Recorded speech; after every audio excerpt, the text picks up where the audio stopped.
Welcome to Bible Mysteries.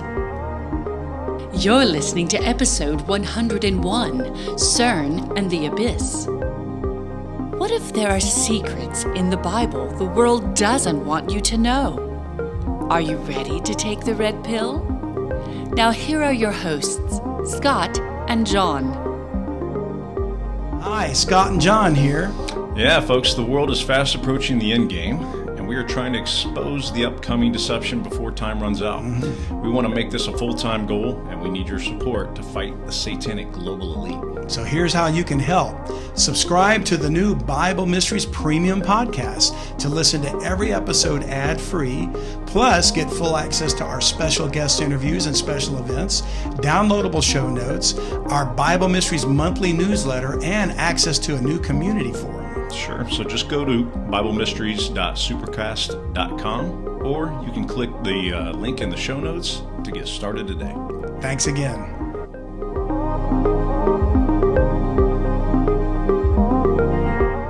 Hello and welcome once again to Bible Mysteries Podcast, the show that tells you the things in the Bible the world doesn't want you to know. I'm Brother Scott Mitchell. And I'm John Potts. And we're hoping folks are ready to take the red pill some more. Yeah.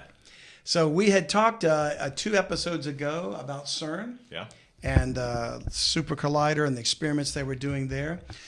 We learned that Large Hadron Collider in Geneva, Switzerland was recently started again in April of this year, 2022. Yeah. It was off for about 3 years for maintenance and upgrades, they say. And they're going to run it again for nearly 4 years, which is going to bring us right about to 2026. I find that number interesting. 2026? Yeah. Okay. Find it interesting just because of the way that could possibly tie into Agenda 2030. Ooh, okay. You know, so Agenda 2030 we've talked about, the World Economic Forum. Yeah. And they really want to bring about the abolition of private property. You'll own nothing and be happy. Yeah. Klaus Schwab. Yeah.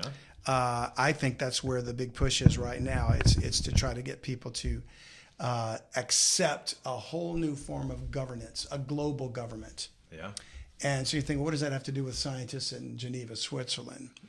Well, let's go to the scriptures and see if we can maybe make a connection. Okay. Because I think there's a possibility, since we talked about CERN and spiritual portals, are they trying to open a portal, a particular portal that is called the Abyss in the Bible? Oh, wow. Okay. And we're going to see if maybe there's something to that. So we're going to go to the book of Genesis chapter 11. And I often say to people that, the Bible says in Ecclesiastes, there's nothing new under the sun. Yeah. That which has been, which will be, has been before. Excuse me.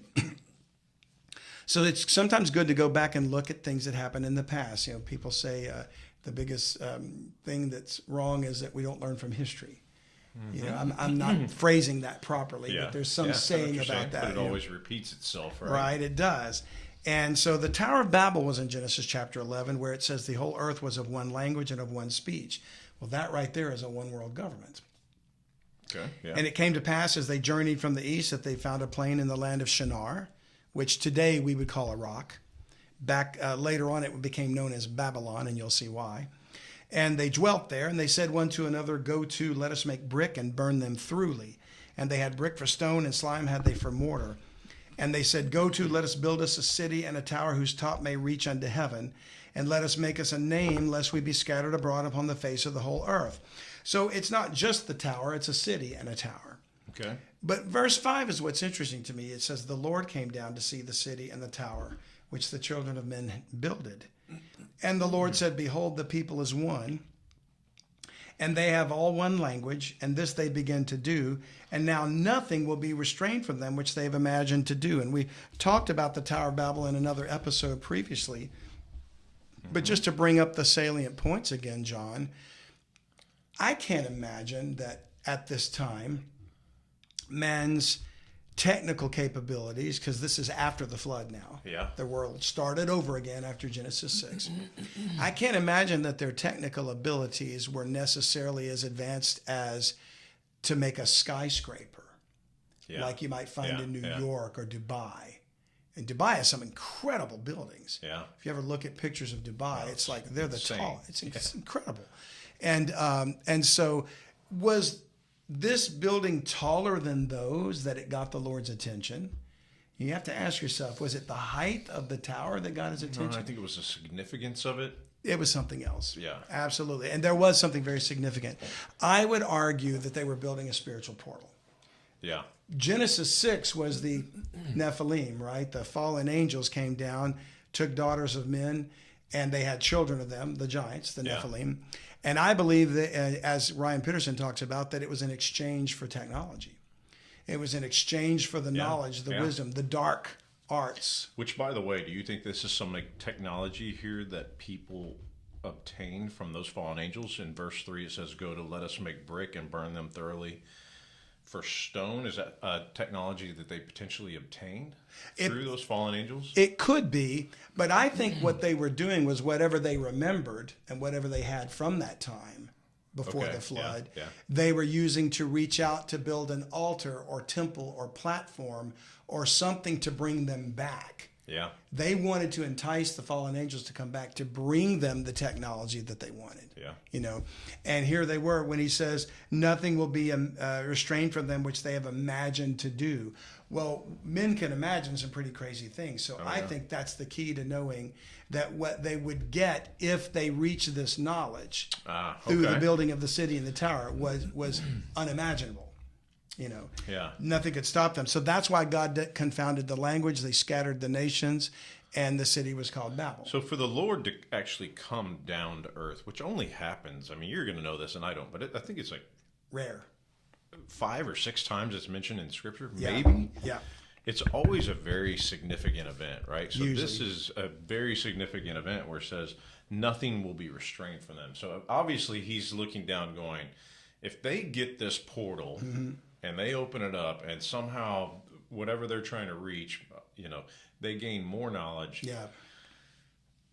Whatever they're going to develop from that knowledge is going to be very destructive. It's going to be down the bad. road, right? So, and it's ultimately whether man is trying to do it for his own devices and his own greed or not. Yeah. It's falling into the devices of Satan, who wants ultimately to bring about the 10 kings and the Antichrist. Yeah. So that ties us back into CERN in this way. So we already talked about in episode 98 and 99, there are spiritual portals in the Bible, both used by the Lord to appear and manifest.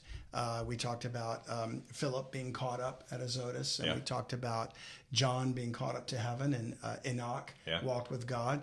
And then there's certainly evil spiritual portals as well. Yeah. And I believe this was an attempt for one. You know, clearly, wherever the original fallen angels came down to men, that was a portal that they came down to. A lot of people believe it was Mount Hermon. Yeah. I'm not sure if that's true or not, but if it was, it doesn't bother me. But this to me was an attempt to say, because whenever they set up the worship of idols, they're always called in the Bible the high places. Something about mountains, something about elevation, as if to say we're closer to the gods, and they'll come down and give us this knowledge, the Anunnaki, you know, the alien visitors, whatever. So as far as I'm concerned, there's something in the Bible called the bottomless pit. And in it are spiritual entities right now. And they're not good. So I would call that a spiritual portal, because we're going to find that in the book of Revelation, the devil, I believe it's the devil, literally comes down and he opens it in the time of tribulation. So let's go to Revelation 9 and let's see. Well, it's got to be a portal, right? Because it's not going to just be a hole that, well, maybe it will, but it's not going to be a hole that they just find in the earth somewhere and one day we're digging, right? And exactly. It's going to actually be something that opens up in spiritual, it's essentially the spirits of the Nephilim that would come out. Am I incorrect there? No, you're right. And I think they're there. Actually, the spirits of the Nephilim are certainly the demons, according to the book of Enoch. Okay, that would be what's around us today. Anywhere around us today. The ones we're going to find out that may be in there now in the bottomless pit are the actual fathers of the fallen demons. Angels. The fallen angels themselves. Okay. Which is not to say there might not be a few demons in there with them, because there's particularly one guy that might be involved in that. But it's so interesting thing you bring that up, because that's a question I have that I'm looking into myself. What else besides the angels is in the bottomless pit? Really? Yeah. Okay. Yeah. And you're going to see why in just a minute. But we're in Revelation chapter 9, and the reason I want to go to this is because we're talking about, you said it's not just a hole in the ground, and I think you're right. I don't think it's a hole in the ground. I think I think Timothy Alberino might use the terminology an interspatial dimension. Yeah. It's just as much a part of our universe. It's not a parallel universe or like the Marvel multiverse or something, and it's not even another the spiritual dimension, if you will, is a part of our natural world. Yeah. We just can't see it because we lack the technology or the spiritual makeup to do so now. Probably the sin condition prevents us from seeing a lot of things. In other words, it may very well be that Adam and Eve, when they were created, had the ability to see things that we can't see now. Yeah. They could maybe communicate telepathically for all we know. Okay. In addition to speaking. Yeah. So maybe we don't have those abilities now to see or do those things because of sin, but we will when we have those new bodies. And we'll see that same laws of physics are that apply to us now will apply to that realm too. But we just don't know it's there right now in the same way you can't see atoms or quantum physics. Yeah. They're there. We just can't see them without tools. And technology lets us look into the molecule and see things small. Yeah. But we wouldn't see it with the naked eye. So I think there's something to that. I think an interspatial dimension is probably another way of saying a spiritual portal. Yeah. To go into that realm. So in verse 1 of Revelation 9, we read, "And the fifth angel sounded, and I saw a star fall from heaven unto the earth." Now, stars in the Bible are often equated with angels, both good and bad. "And to him was given the key of the bottomless pit." So is it literally a key, and is there literally a gate to unlock a pit with a lid on it? It could be. Could very well be. Or it could be, metaphorically speaking, of another thing that unlocks it. So we're positing the idea, could the CERN Large Hadron Collider be the key that unlocks the bottomless pit and unleashes an interspatial dimension of entities into our present reality? That's kind of mind-blowing. Kind of mind-blowing. Okay. So he opened the bottomless pit with this key. Is the key CERN? Is the key the super collider? Is it some reaction that he's causing them to do with colliding quantum particles to produce some sort of effect that's ultimately going to open this portal? As if they were trying to do that back in the days of Babel. So I'm just going to throw this out there. Maybe I'm getting way ahead. So if they discovered dark matter at some point, and interesting, it's called dark matter. And dark matter is used, I don't even know what it's used for. I don't even know that we as human beings or our scientists or anything know what dark matter, the potential of it is, but it could be used for interstellar travel, multi-dimensional travel. Hence, going back to, Satan gains, I don't want to say gain the technology, that's probably not the best description, but gets access to dark matter that maybe is being withheld from him. So the key, right? He was given the key through CERN, and then he's able to open that portal, which then lets all of those beings then come, which is the bottomless pit, right? It's just, that's just a description for some way for them to access the earth. You're saying something that's triggering a thought in my head, John. Okay. That's why my brain started spinning. I thought you just thought I was rambling. No, what you're saying is provoking thoughts in my head in a good way, and that is so. We've discussed how man was given dominion of the earth. Yeah. And that's never been rescinded. So Satan, who is greater in power and might than we are with his angels and their technology for that matter, like an invading force of a far more advanced civilization to a primitive one, he could overwhelm us in a second, in a heartbeat if he wanted to. Okay. But he's not allowed to. Yeah. There's evidently laws, supernatural laws, spiritual laws, physical laws, I don't care what you want to call them, that prevents him from just coming in and taking over the place. Otherwise, he'd be sitting on a throne right now, somewhere in London. And he has to have us to allow him to do damage upon the earth, right? So Satan just doesn't come down. Works through human proxies. Unless I'm wrong here, right? Yeah, exactly. Well, that's what I mean. So that's why he needs CERN. He's using human beings to give him the key, which is being prophesied here, right? Yeah. And that key will then open up the bottomless pit. This is what you just triggered. You're just saying it in better words than I was trying to think. But you just triggered in my thought the idea that since he has to operate through human proxies, and this is where I'll throw something that maybe you didn't say, but I was going to lead into this. What if the bottomless pit is within the earth? It's under man's control. God placed it there. If it's a place, as we're about to read, where angels are punished and chained, then it would make sense that Satan doesn't have access to it. Yeah. So what if the key to unlocking it is working through his human proxies, because it's part of the earth's domain, under man's domain, rather, part of the earth's realm. Yeah. Like, let's say, in the heart of the earth or something. I don't know where it is. Yeah. But let's say it's in the heart of the earth, since hell is beneath. We could conclude, all right? So if it is there, then he needs man's intervention to open it. Yeah. So what if CERN is that portal? Let's keep reading it. Let's see if we can find something out. Look in verse 2. He opened the bottomless pit, and there arose a smoke out of the pit, darkness, dark matter, as the smoke of a great furnace, and the sun and the air were darkened by reason of the smoke of the pit. And there came out of the smoke locusts upon the earth. And unto them was given power as the scorpions of the earth have power. And the scorpions, of course, can sting. Yeah. And it was commanded them that they should not hurt the grass of the earth, neither any green thing, neither any tree. You talk about climate change and protecting the environment. Maybe they're going to be global warming people. But only those men which have not the seal of God in their foreheads. So they're commanded to hurt and torment men.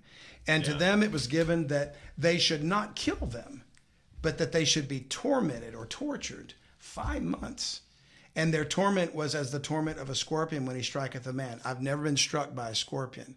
Well, maybe you've stung by little ones, maybe in San Antonio. But I've been stung by a scorpion. And they hurt. But, oh, yeah. But can you imagine being tormented by like a desert scorpion? Oh, yeah. Or one of those big ones? Yeah. And in those days shall men seek death, and shall not find it, and shall desire to die, and death shall flee from them. Why don't you think they can die? Well, my theory is that he's saying torment only those men who have not the seal of God in their foreheads. Yeah. Anyone who does not have the seal of God in their forehead during the tribulation period has to have the mark of the beast, right? There's no other option, right? I would agree. And therefore, they might have been genetically altered. Yeah. Which is why they can't die, because they're transhuman, right? And for some reason, when we say this about being genetically altered in the time of the Antichrist and, like you said, being transhuman, that violates Google's medical community standards. Okay. Which makes me wonder, why are they seeing a connection between their medical community standards and the mark of the beast? Wow. That scares me. Yeah. To think that they equate the two together. What do they know? Wow. Yeah. What do they know? But anyway, so you look for this one to be pulled. Is there a significance, real quick, to the 5 months? What does that tie back into? Oh, I'm certain it ties to something in the scripture. I didn't study that out to see what that would be, but I'm certain it ties into something either related to the plagues of Egypt and Moses, or some other time of trial. Did that have something to do with the flood and the Nephilim? I believe it might have been. It rained. Well, say it rained 40 days and 40 nights. But wasn't, I don't know, I'm just throwing that out there. I thought there was some significance there. Somebody wrote about that. It might have been Ryan Peterson. Somebody wrote about that. And of course, you're good at those fine details. And I don't remember that one, but I'll look into that. Yeah. Yeah. I think that you're right. I think that might be in Ryan's book. Because I think it's ringing a bell for me too. So we both probably read that book. Yeah, that's probably where we're getting at. And I'm trying to remember which book, because he wrote. I'll ask him when I'm on his show. He wrote The Judgment of the Nephilim, and then he also wrote The Final Nephilim. And I can't remember. I know that's where it's from. I think it's the final. He tied those two together. I bet it's the that's final a total Nephilim. sidetrack. Oh, yeah. But there is some significance between that 5 months. Yeah. And I think it's the Nephilim. The reason why it's 5 book. months. I think, it's like it has something to do with, you're right, there's something to do with that. And then in those days, men shall seek death and they can't find it. Yeah. Artificial intelligence? I think the genetic manipulation will give them when they take the mark of the beast, they're going to be promised eternal life. Yeah. I think, and so AI is probably a part of that. Bionics, transhumanism, posthumanism, all that. Homo sapiens 2.0. Man, that's crazy. Yeah, it's all about that. Then the shapes of the locusts, verse 7, were like unto horses prepared unto battle, and on their heads were as it were crowns like gold. Their faces were as the faces of men, so these look horrifying. Yeah. They had hair as the hair of women, and their teeth were as the teeth of lions. Don't know how big they are, because you think locusts are pretty small, but maybe these are big locusts. Who knows? Yeah. And they had breastplates, verse 9, as it were breastplates of iron, and the sound of their wings was as the sound of chariots of many horses running to battle, which implies they're larger than just little buzzing grasshoppers. Or that's a massive horde of them. Or a massive horde of them. And they had tails like unto scorpions, and there were stings in their tails, and their power was to hurt men 5 months. And there it is again. And they had a king over them. Now here's the key. A king over them, which is the angel of the bottomless pit. So there's an angel of the bottomless pit. There's angels in this pit. At least one here, whose name in the Hebrew tongue is Abaddon, but in the Greek tongue hath his name Apollyon. And that's similar to Apollo, the Greek god Apollo. And Apollyon means the destroyer. So we've done a whole thing about Apollyon. That's one of our episodes that we've done in the past. But he's the angel of the bottomless pit. And these are all the fallen angels. Yeah, so he is hierarchically a leader. Well, it says he's a king, right? He's a king. He's a king. Okay. He's an angel. We know he's a king. We know he's an angel. And we're going to find that the ones that were put in the bottomless pit in chains are the angels that sinned. Not all the fallen angels. Sometimes people, they get this convoluted together. So let me make sure this is clear for listeners. There's an untold number of angels that joined Lucifer in rebellion that are part of the fallen angels. Yeah, we know it's one third, but we don't know the number. Yeah. Right? So 1/3 of all the angels. Not all of the fallen angels took wives. Okay. Only a certain number. According to the book of Enoch, it was 200. Yeah. The Bible doesn't tell us the number. But it could have been that, or it could have been less, or it could have been a few more. I don't know. But it was not all the fallen angels. So what you have to understand is not every fallen angel is in the bottomless pit. Okay. Only the ones that particularly married and conceived, or the women conceived from them to have the Nephilim. Okay. And that's why they were chained and put into that egregious sin. Which makes me think that they didn't do this again after that first incursion. Because when the other fallen angels saw their brothers chained in the bottomless pit, they thought, I'm not going to risk that. I don't want to do that. Yeah. And so I don't think there was another. You don't think it happened again? Because I don't. I have read recently, and it was just someone's idea, right? Mm-hmm. But that is how the Nephilim made it through the flood, right? Yeah.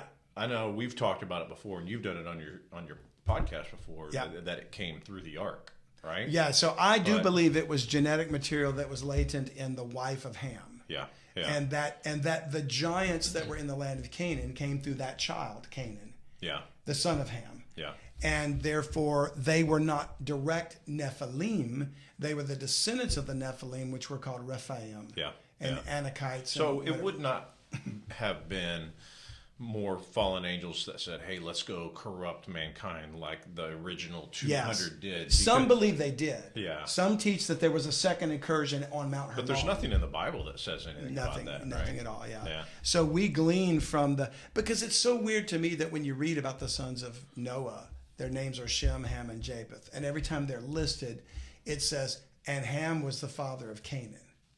Yeah. Like if I were to say, significance to that. You've got two brothers, right? Me? Yeah. Yes. Okay. Yes. And so they're Joe and Chuck. Okay. So it's like the sons of Mr. Potts were Chuck, Joe, and John. And John is the father of Canaan. You would think, what do they know about my boy?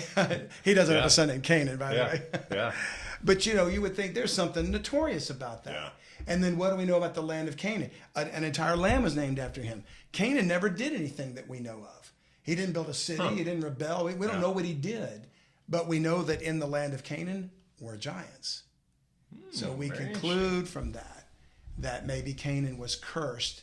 He wasn't he wasn't even the oldest son of Ham. Yeah. But he was cursed. He didn't do the sin. Ham did the sin, but Canaan was cursed. Why was he cursed?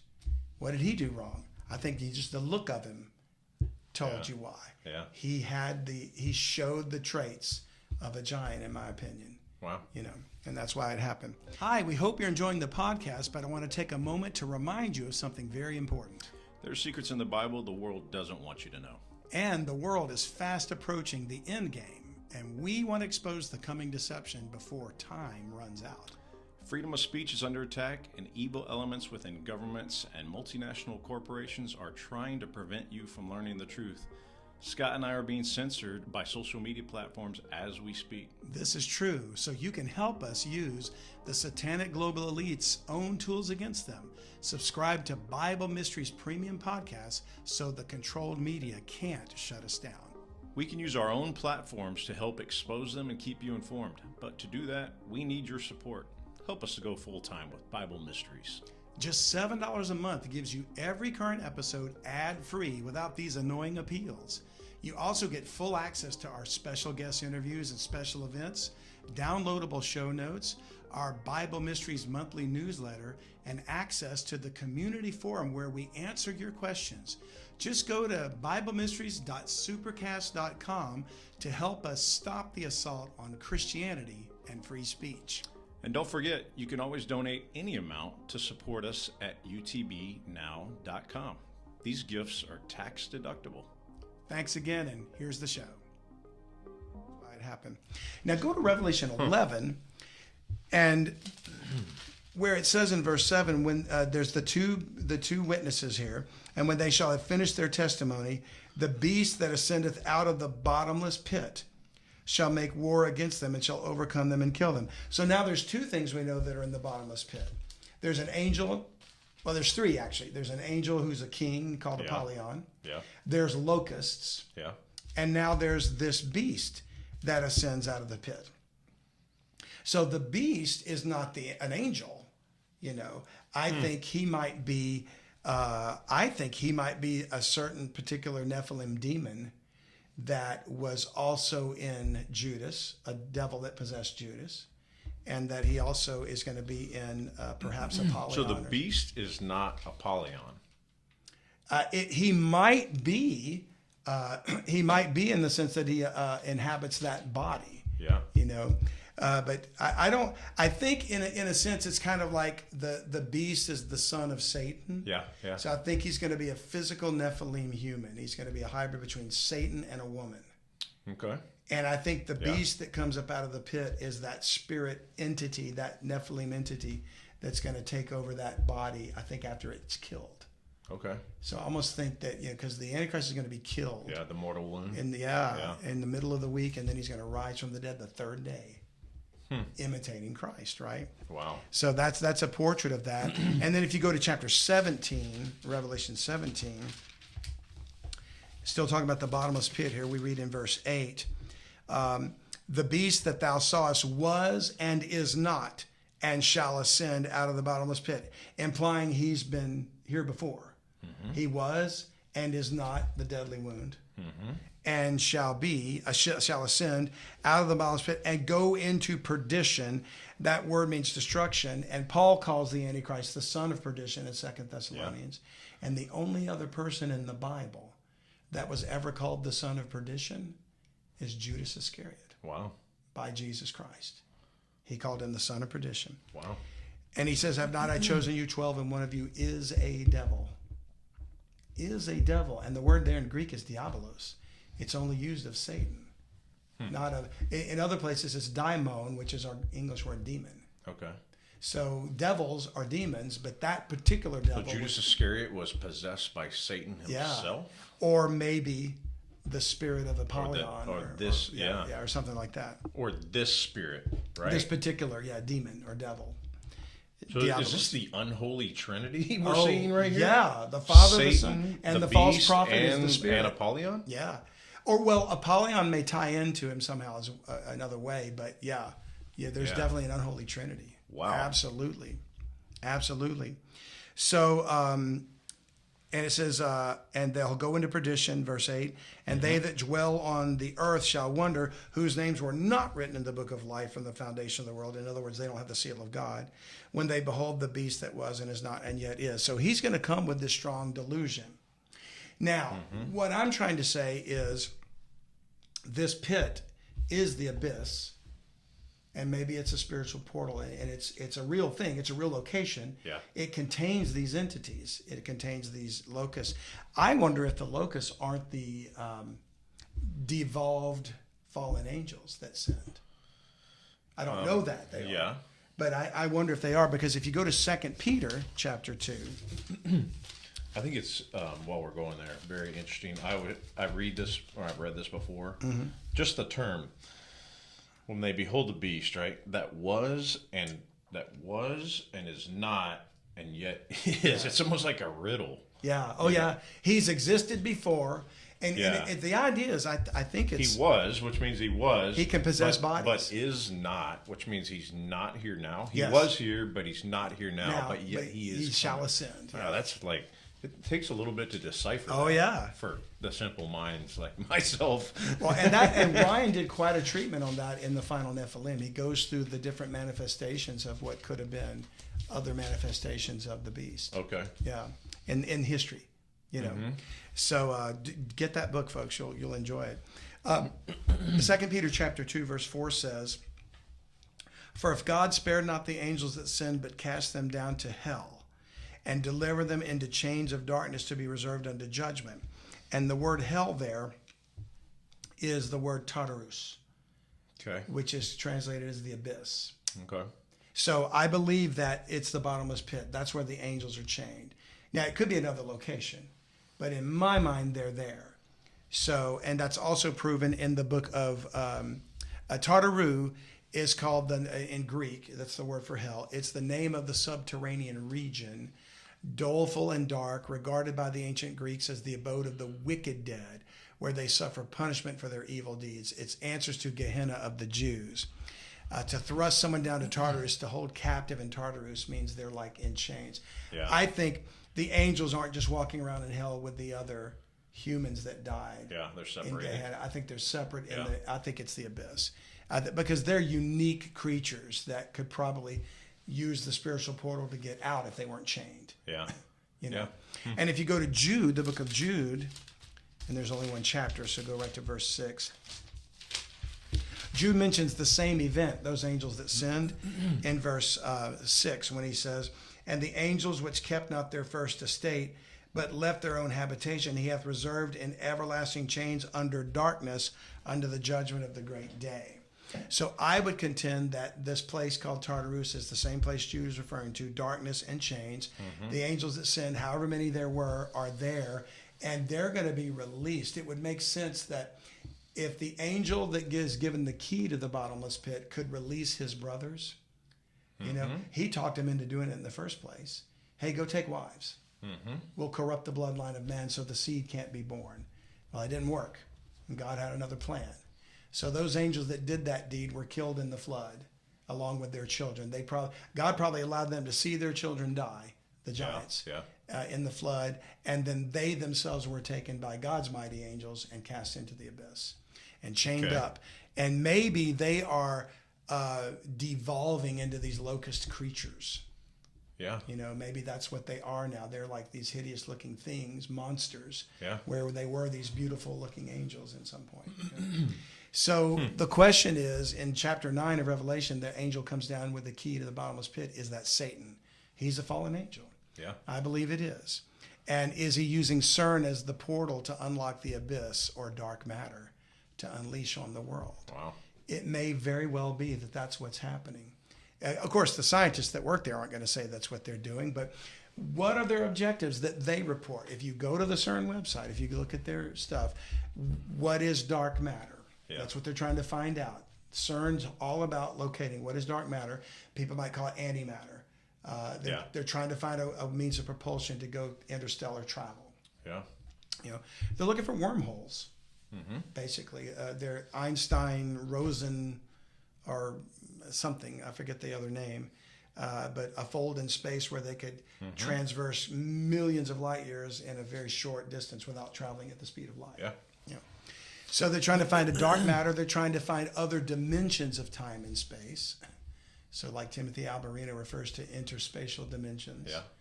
And they're trying to discover hidden forces that we don't currently have access to in this dimension, all from their website. They put on their website they're trying to discover hidden forces. Yeah, this is what they're looking for. That it's a little scary. It almost seems like it would tie it. And remember, you brought up the now, fact if you that asked them, they'd say, "Oh, forces like gravity, quantum yes, physics." Yeah, okay. But of course, we don't know what these particles slamming in each other are going to create and do. And you talked about the that emblem of Shiva, the Hindu goddess, God. I think he's a god. That was the statue built in front of CERN. Why the god of destruction and rebirth? Build back better. Great reset. Yeah.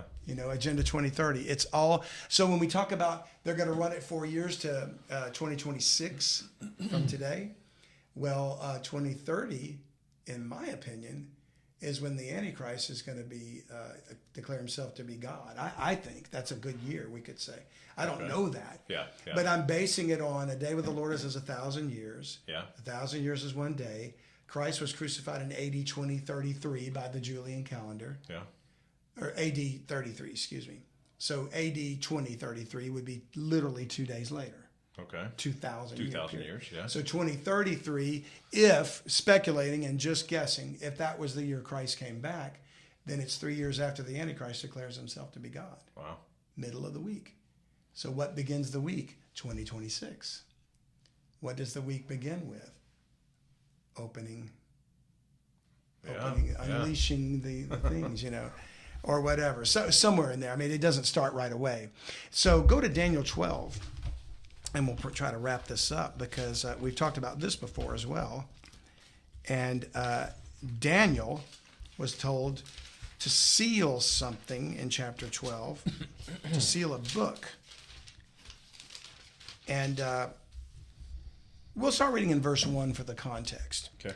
And at that time shall Michael stand up, the great prince, which standeth for the children of thy people. That Michael is the archangel. Yeah. Who, by the way, is the voice that shouts when the rapture happens. Okay. Trumpet shall sound, the voice archangel, the trump of God. And so Michael is the prince of Israel. He's their protector. Well, he's not doing it right now. But until Israel's regathered, they're not his people. Yeah. And so when he's around again, he will stand for the children of thy people. Daniel's people is Israel. There shall be a time of trouble, such as never was since there was a nation, even to that same time. Tribulation, the great tribulation. Yeah. And at that time thy people shall be delivered, everyone that shall be found written in the book. I believe that it's the book of life. So there's a case right there for pre-tribulation rapture? Absolutely. Right. Well, the people are going to be delivered because Israel's going to go through the tribulation. Yeah. And there will be Israelites that get saved during that time. Yeah. But it's the time of Jacob's trouble, right? So we're taken out of the way because we're not equipped for that time. Yeah. We preach a different message today, the message of grace. The 144,000 are equipped to preach the gospel of the kingdom again. Okay. For 7 years or 3 years. And then he says, verse 2, and many of them that sleep in the dust of the earth shall awake. There's a resurrection. Some to everlasting life, some to shame and everlasting contempt. There's a judgment. And they that be wise shall shine as the brightness of the firmament, and they that turn many to righteousness as the stars forever and ever. Just a very cryptic and brief summary of that time. Yeah. Okay. Obviously, the book of Revelation gives us greater details. But verse 4 is what I'm after. And thou, O Daniel, shut up the words and seal the book, even to the time of the end. Many shall run to and fro, and knowledge shall be increased. So there's a seal on this book. It's probably the book that is in the hand of God when John goes up to write the Revelation. Yeah. And he weeps because no man is found worthy to open the seals of the book until Jesus is declared. And then he unlocks the seals of the book. So I think there's a possibility there's a connection. If we look at, just to reiterate what you can find at the European Organization for Nuclear Research, that's the acronym CERN is basically the whatever version of that. Okay. The Large Hadron Collider we talked about is the world's most powerful particle accelerator. It's in Geneva, Switzerland. The particles race around a 17-mile underground circular track at nearly the speed of light, guided by a series of superconducting magnets. And the researchers smash particles together to recreate the conditions that occurred 1/billionth of a second after the Big Bang. Well, I don't believe there was a Big Bang, unless you're talking about God creating the universe. And it's the largest scientific instrument ever created. The results of the particles smashing into each other could create new particles never seen before to answer certain questions. And it's those three questions. Why do objects have mass? What is dark matter? And find other dimensions of time and space. And their main objective, they say, is to find more out about how our universe works. But are they really being used to unlock the bottomless pit, so Satan can get his brothers out there? They say they're looking to find an extra-spatial dimension or wormhole to make interstellar travel possible. Well, that's what aliens are using. Okay. They've got that technology. They want to create a microscopic black hole to investigate gravity's effect on time, etc. And who knows what that could unleash. Yeah. And then they want to discover, like I said, hidden forces that we don't currently have access to in this dimension. All of that seems to be even their own scientific wording seems to be pointing to something that just seems a little scary to me, you know. And I'll post these links in the show notes that people can go look at. So let me ask you a real quick question, because I know you're going to wrap it up. Sure. At what point in the timeline of the tribulation, and call it the end of the world, right? Is there a battle in heaven where between God's angels and Satan and his angels, which then God's angels win the battle and cast Satan down to earth, right? Because isn't that Satan coming down as a bolt of lightning? Is that correct, what we're seeing there? No, that was something that happened in the past. Christ said, I beheld Satan fall as lightning from heaven. Okay. So that was an event that took place, but he didn't mean that he fell down to the earth necessarily. Okay. He fell from heaven, you know. Okay. But here's my opinion. Okay. My theory is, and it ties back to Michael again. So Daniel was being told by this angel, at that time Michael shall stand up, the prince of your people. And I just mentioned that in the time of the rapture, the Michael shouts. Paul says we shall go up at the voice of the archangel. He's the archangel. Yeah. Okay. Yeah. So he would effectively be reinstated to be Israel's prince again when God is dealing with them as a nation again. Yeah. Yeah. Now, never mind the Israeli, evangelical Christians today that believe in God's working in Israel right now and all that kind of stuff. I have nothing against any of that. It's just that I don't see that the time is right yet for them to technically be his people. He's waiting on them to make their confession. Hosea chapter 5. So, regardless of what happens, I know this. If Michael shouts and we go up in the rapture to meet the Lord in the air, imagine the spiritual portal that would open up. To take everyone up. So if Michael comes down to shout, you got to know he's an archangel. He's a general. Yeah. He's got an army with him. Yeah. They're with him because we go out and we penetrate enemy lines. Satan and his angels surround this planet. They're the prince of the power of the air. They're spiritual wickedness in high places. We go out, we caught up, we meet the Lord in the air. Christ is surrounded by his army. We penetrate, we open up this portal, we go up to heaven with the Lord, and the angels and Michael stay and they engage Satan and his angels in battle. Yeah. Yeah. The rapture starts the battle and they fight for 3.5 years. And at the end of 3.5 years, he's defeated, Satan and his angels, and they're cast down to the earth. 2030. Is that when he opens the bottomless pit? Yeah. At the 3.5 year mark? I think at the 3.5 year mark when he's cast down, he opens. Now, it could have been open before that. Or it could be that it's opening at the beginning of that time, but these things don't come out until he comes down. Yeah. So he still could be using human proxies like the scientists of CERN to do it. So with the timing that you showed at the beginning of the podcast, 2026? Yeah, 2026 is their potential goal. Is a potential year when the it's going to run until then. Yeah. So it's a what if it's a total speculation. Yeah. But what if they stop in 2026 because it, like Stranger Things, it opens that crack in the upside down, and that's all they need. and they start to slowly pull their way out, Yeah. and then they're released in the middle of the week of the 7 years of tribulation. Yeah. Just all speculation, but it's interesting how a day with the Lord is as 1,000 years, 1,000 years in one day. 2,000 years from Christ's resurrection is 2033. Yeah. And an interesting passage I've read several times in the book of Hosea was chapter 6, verse 1. Come and let us return unto the Lord. For he hath torn and he will heal us. He hath smitten and he will bind us up. Who's talking there? Who would you imagine to be talking there? Let us return to the Lord. He is torn and he will heal us. I don't know. Well, it would be Israel.